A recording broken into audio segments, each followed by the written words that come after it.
एकनाथ शिंदे यांनी महायुतीतील शिस्त आणि समन्वयाबाबत महत्त्वाचं वक्तव्य केलं आहे. अब्दुल सत्तारांना महायुतीचे नियम पाळायचे असल्याचे सांगितले, असे ते म्हणाले.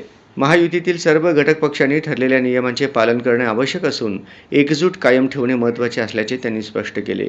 कोणत्याही प्रकारचे मतभेद संवादातून सोडवले जातील, असेही त्यांनी नमूद केले. त्यांच्या या वक्तव्यानंतर महायुतीतील अंतर्गत घडामोडींवर चर्चा सुरू असून राजकीय वर्तुळाचे लक्ष या विषयाकडे लागले आहे. बिलकुल, ते आता उद्या बसतायत ते एकत्र आणि एकत्र बसून त्याच्यावर पण तोडगा निघेल. कारण शेवटी महायुतीने आम्ही 17 जागा लढवतोय, 17 जागा महायुतीत जिंकणार आहे. त्यामुळे पूर्णपणे बहुमत जे आहे, मेजॉरिटी आहे, नंबर जे आहेत महायुतीकडे जास्ती आहेत. पण अब्दुल सत्तार अरे अब्दुल सत्तार यांना सांगितलेलं आहे महायुतीचा प्रथा आणि महायुतीचे नियम आपण पाळायचे.